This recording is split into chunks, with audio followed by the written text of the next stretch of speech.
Let's talk about truth, belief, knowledge, and the flat earth theory.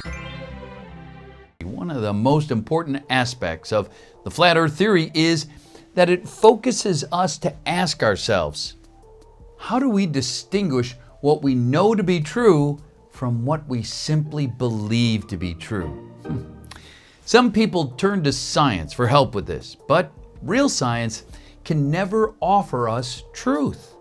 The best science can ever say is, here's a useful theory that seems to describe the elements of our world in a way in which it's useful to us for our current purposes. The conclusions drawn aren't truth. They're simply our best understanding of our reality based on the limited information we have available to us in this particular moment. Science can look at swans and collect data about their color. The collected data can be analyzed, put through a statistical analysis software, interpreted through ideas about colors and feathers, and from this, we can draw the conclusion that all swans are white.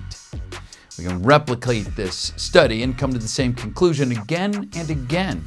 And then some lunatic from the lunatic fringe might come along claiming to have seen a black swan, but he's crazy. Black swan conspiracy theorists. So science, as it's practiced today, will ignore him or simply mock him and ridicule him because we don't have the time for a meeting of the Black Swan Society. We don't have time for a meeting of the Flat Earth Society. We don't have the time for a meeting of the Black Swan Society. We don't have time for a meeting of the Flat Earth Society.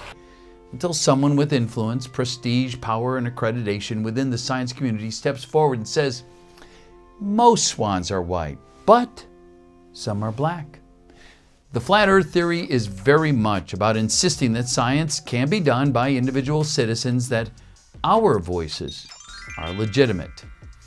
It's about the freedom of speech required at the individual level for you to be able to say, I know that some swans are black. I've seen a black swan. When scientism, as a religion of the state, is insisting that all swans are white and your neighbors are mocking you and ridiculing you for saying that some swans are black. We don't have time for a meeting of the Flat Earth Society. Some swans are black. We don't have time for a meeting of the Flat Earth Society. It's about freedom of thought, to establish for ourselves what we believe to be true, rather than having to accept what other rulers tell us is true, or what the high priests of scientism tells us is true when their proclamations are based on experiments that we can't verify, much less replicate. We can't build particle colliders in our basement and test for ourselves that the Higgs boson really does exist. It's about the power to dissent, to refuse to conform to groupthink, to refuse to pretend to believe in what the group and its leaders have decided we should believe, what we must believe in order to be respected as equals in our societies. In the 1950s, the world was promised a bright future where we would have colonies on the moon, flying cars, holidays in space, and affordable housing for everyone, and glass and metal towers reaching up to the skies.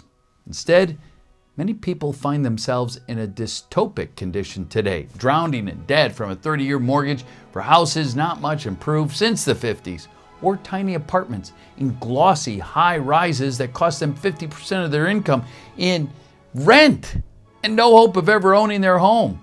Adults and taxpayers are saddled with debts and student loans that, didn't lead them to a stable, well-paid salary job that they had envisioned. In medicine, the hoped-for panaceas of what we feel science promised us have yet to be found by a medical establishment that our government can no longer afford to fund. And yet, our institutions keep promising us, give us more taxpayer money in another 10 years, we'll fly you to the moon for a well-deserved adventure. But at the end of the 10 years, another 10 years are found to be needed. And in the 67 years since the Americans have landed on the moon, supposedly, we have yet to send anyone back for a holiday. Scientism isn't meeting the needs of human beings, and the results of scientism isn't improving society for the average person. Real science can improve our lives by helping us to make a sense of our world and a place within it. But blind faith, devotion to science as the source of all truth and the only source of knowledge about the world fails to provide us with truth because the underlying science is always providing new theories.